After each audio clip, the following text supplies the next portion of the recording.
પાણીમાં ડૂબી ગયા હતા। પૂરની વિનાશ લીલા શ્રીનગર, અનંતનાગ, બારામુલ્લા, બાંદીપુરમાં સૌથી વધુ દેખાઈ રહી હતી। કાશ્મીરને પૂરમાંથી બહાર લાવવા ખુદ પીએમ મોદીએ કમાન સંભાળી હતી। સપ્ટેમ્બર 2014 સમુદ્રી લહેરોએ ધરતીના સ્વર્ગને ભયભીત કરી દીધી। શ્રીનગરના પૂરમાં ડૂબી જવાનું જોખમ મંડરાવા લાગ્યું। પ્રકૃતિ આપદાથી લોહા લેવા ભારતીય સેનાએ ઉતરવું પડ્યું। લાખો લોકો બેઘર અને બેબસ થયા।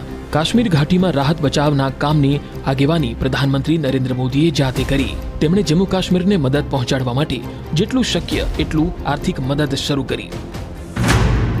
રાષ્ટ્રીય આપત્તિ પ્રતિક્રિયા નિધિમાં જમ્મુ કાશ્મીરમાં આવેલા પૂર માટે 1602.56 કરોડ રૂપિયા આપવામાં આવ્યા।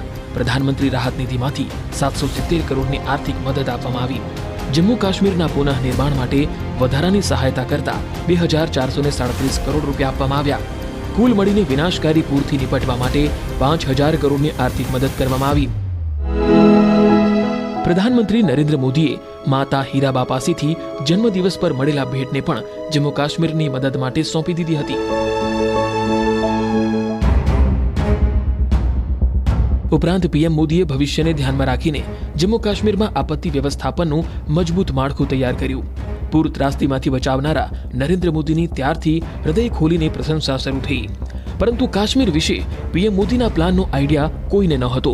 પ્રધાનમંત્રી નરેન્દ્ર મોદીએ આતંક વિરુદ્ધ યુદ્ધ સ્તર પર અભિયાન શરૂ કર્યું। પહેલા નિશાન પર લેવામાં આવ્યા પાકિસ્તાની પ્રેમી અલગાવવાદી। પીએમ મોદીએ ટેરરના ઇકોસિસ્ટમ પર પ્રહાર કર્યો। અલગાવવાદીઓની ફંડિંગ પર લગામ લગાવવામાં આવી। ઘાટીમાં વાત વાત પર પથ્થર વરસાવનારા ગીરોની ઓળખ કરવામાં આવી। પથ્થરબાજો અને તેમના કમાન્ડરોની કલાઈ ખુલ્યા પછી તેમને જેલનો રસ્તો બતાડવામાં આવ્યો, જેનાથી પથ્થરબાજીનું ગ્રાફ ઘટવા લાગ્યું। વર્ષ 2016માં કાશ્મીરમાં 2808 વખત પથ્થરબાજી થઈ। વર્ષ 2017માં આ ઘટીને 1261 સુધી પહોંચી ગઈ।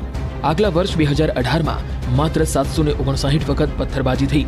370ના અંત પછી પથ્થરબાજો કાશ્મીરની ગલીઓમાંથી ગાયબ થઈ ગયા।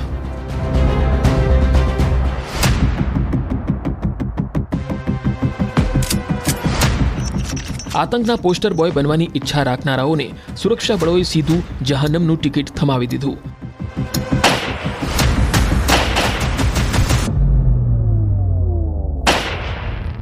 ઘાટીમાં ટેરર નેટવર્કને ધ્વસ્ત કરવા મોદી સરકારે ઓપરેશન ઓલ આઉટ શરૂ કર્યું, જેમાં ચૂન ચૂન કરીને આતંકી કમાન્ડરોને ઠેકાણે લગાડવામાં આવ્યા।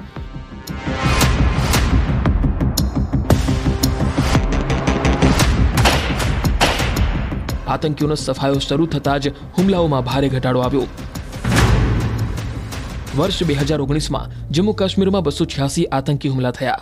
વર્ષ 2020માં ઘાટીમાં આતંકી હુમલા ઘટીને 126 રહી ગયા। 2 વર્ષ પછી 2022માં કાશ્મીર ઘાટીમાં માત્ર 95 આતંકી વારદાત નોંધાઈ। 2023માં માત્ર 41 આતંકી હુમલાની કોશિશો કરવામાં આવી। हमारा प्रयास है जल्द से जल्द, परंतु मान्यवर आंकड़े में कहना चाहता हूं समाप्ति के कगार पर है। आतंकवादी घटनाओं में 70% कमी, नागरिकों की मृत्यु 1770 हुई थी, अब नागरिकों की मृत्यु 357 हुई है। मान्यवर 80% की कमी, और सिक्योरिटी फोर्सेस 1060 मारे गए थे, अब 542 मारे गए हैं। मान्यवर 49% की कमी। મોદી સરકારે કાશ્મીરના લોકલ ટેરર નેટવર્કને તબાહ કરવા માટે 2 ફ્રન્ટ પર સમાન કામ કર્યું। એક તરફ આતંક પર પ્રહાર, તો બીજી તરફ કાશ્મીરનો વિકાસ કરવામાં આવ્યો। સરકારી આંકડા પ્રમાણે 2019 પછી 80,000 કરોડ રૂપિયાના રોકાણથી જમ્મુ કાશ્મીરમાં રોજગાર અને ઉદ્યોગને પ્રોત્સાહન આપવામાં આવ્યું। માર્ચ 2025 સુધી ભારત નેટ હેઠળ 9789 ફાઇબર ટુ હોમ કનેક્શન શરૂ કરાયા। આઈઆઈટી જમ્મુ, આઈઆઈએમ જમ્મુની સ્થાપના કરવામાં આવી તથા એનઆઈટી શ્રીનગરનો વિસ્તાર કરાયો। એમ્સ જમ્મુ અને એમ્સ અવંતીપુરાને પીએમ મોદીએ ધરાતલ પર ઉતાર્યા। 2019 સુધી જમ્મુ કાશ્મીરના તમામ ગામો સુધી વીજળી પહોંચાડવામાં આવી। શ્રીનગર વિમાન મથકને આંતરરાષ્ટ્રીય દરજ્જો આપીને આધુનિક ટર્મિનલ બનાવવામાં આવ્યું। મોદી સરકારની કોશિશોથી કાશ્મીરમાં વર્ષ 2023-24 વચ્ચે રેકોર્ડ તોડતા 2.12 કરોડ पर्यटकों पहुंचा। जब श्रीनगर में G20 जैसा इंटरनेशनल इवेंट होता है तो हर कश्मीरी को गर्व से उसका सीना भर जाता है। आज जब लाल चौक पर देर शाम तक हमारे बाल बच्चे खेलते खिलखिलाते हैं तो हर भारतीय आनंद से भर जाता है। आज जब यहां सिनेमा हॉल में, बाजारों में रौनक दिखती है तो सबके चेहरे खिल उठते हैं। 2023માં શ્રીનગરમાં થયેલી G20 શેરપા મીટિંગે નવા કાશ્મીરને આંતરરાષ્ટ્રીય ઇમેજ બનાવી દીધી, તો ચૂંટણીઓમાં જનભાગીદારીએ કાશ્મીર પર પાકિસ્તાની પ્રોપોગેન્ડાને ધૂળધાણી કરી દીધું। જમ્મુ કાશ્મીરમાં પંચાયતી ચૂંટણીઓમાં 70% કરતાં વધુ મતદાન થયું। આ પછી 2024ની રાજ્ય વિધાનસભા ચૂંટણીઓમાં વોટર ટર્નઆઉટ 63.88% નોંધાયો। हिंसा, आतंकवाद मतलब कश्मीर का नाम आता है, लेकिन उस कश्मीर में पंचायतों के चुनाव हुए, 30,000 के करीब लोग मैदान में थे। एक पोलिंग बूथ पर एक भी हिंसा की घटना नहीं हुई। લોકશાહીનો ઉત્સવ જમ્મુ કાશ્મીરમાં ધૂમધામથી ઉજવાયો। જમ્મુ કાશ્મીરમાં શાંતિ, લોકશાહી અને વિકાસનો નવો અધ્યાય શરૂ કરનારા નરેન્દ્ર મોદી જ્યારે પણ કાશ્મીર ગયા તેમના સ્વાગતમાં જનસૈલાબ ઉમટી ગયો। इस नए जम्मू कश्मीर की आंखों में भविष्य की चमक है।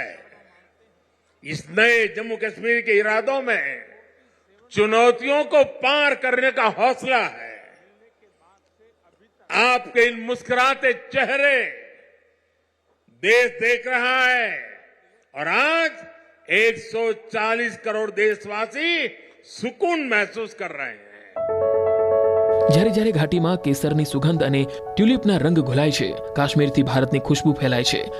ધરતીના આ જ સ્વર્ગમાં માનવતાની નવી તહરીર નરેન્દ્ર મોદીએ રચી છે। જમ્મુ કાશ્મીરના હૈદરબેગમાં 108 ફૂટ ઊંચો રાષ્ટ્રીય ધ્વજ લહેરાય છે।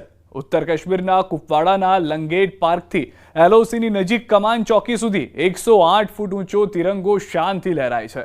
નરેન્દ્ર મોદી સરકારે જ્યારે આઝાદીના અમૃત મહોત્સવની ઉજવણી કરી ત્યારે ખતરનાક ટેરર કમાન્ડરોના ઘર પર તિરંગો ફરકાવવામાં આવ્યો હતો। ડોડામાં લશ્કર કમાન્ડ હારૂન ઉર્ફ ખુબેબના ઘર પર તેના પિતાએ રાષ્ટ્રીય ધ્વજ ફરકાવીને ગર્વથી ભારતમાં આસ્થા વ્યક્ત કરી। કાશ્મીરની વાદીઓમાં ઘર ઘર તિરંગો લહેરાવાનું માત્ર એક પર્વ નથી, પરંતુ ભારત માતાને પ્રત્યે અતૂટ આસ્થા અને એકજૂટતાનો પુરાવો છે।